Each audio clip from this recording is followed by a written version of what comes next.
Okay guys, so you've made all your pages, you've designed your website to look exactly how you want it, you've uploaded your artifacts, and you've completed your reflections. So your last step is now to share your site with me and only me. So the first thing is you don't want to hit this publish button. When you publish this, it makes it public to the internet and anyone can find your website. And we are not at that stage yet. You are simply still in the creating and developing stage. So what you are going to click is this little person right here where it says share with others, and you have a couple things you need to do. So the first thing is you need to edit this first setting, draft anyone at Wake County Public School System who has the link can edit. You need to change this to off.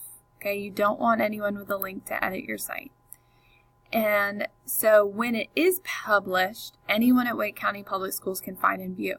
So you can't you can change that one as well to specific people can view when published. We want to keep it as private as possible until you guys are in high school.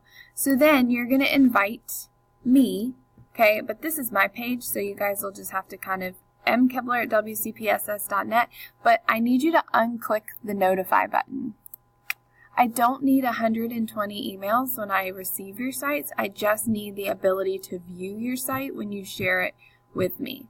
Okay, so this is where you would type in mkibler@wcpss.net. That's me right there, and you would hit OK, and that would be the end of that. Okay, so then the next thing you're going to do for the very last step is you're going to copy published site link. Okay, and so it will be right here. It should just be your first and last name and home. And you'll copy that link, and that's what you'll enter for the very last step into the Google form. Now, is your site published yet? No. But when we do publish, this way I'll have a database of everyone's site so that I can access them and look through them.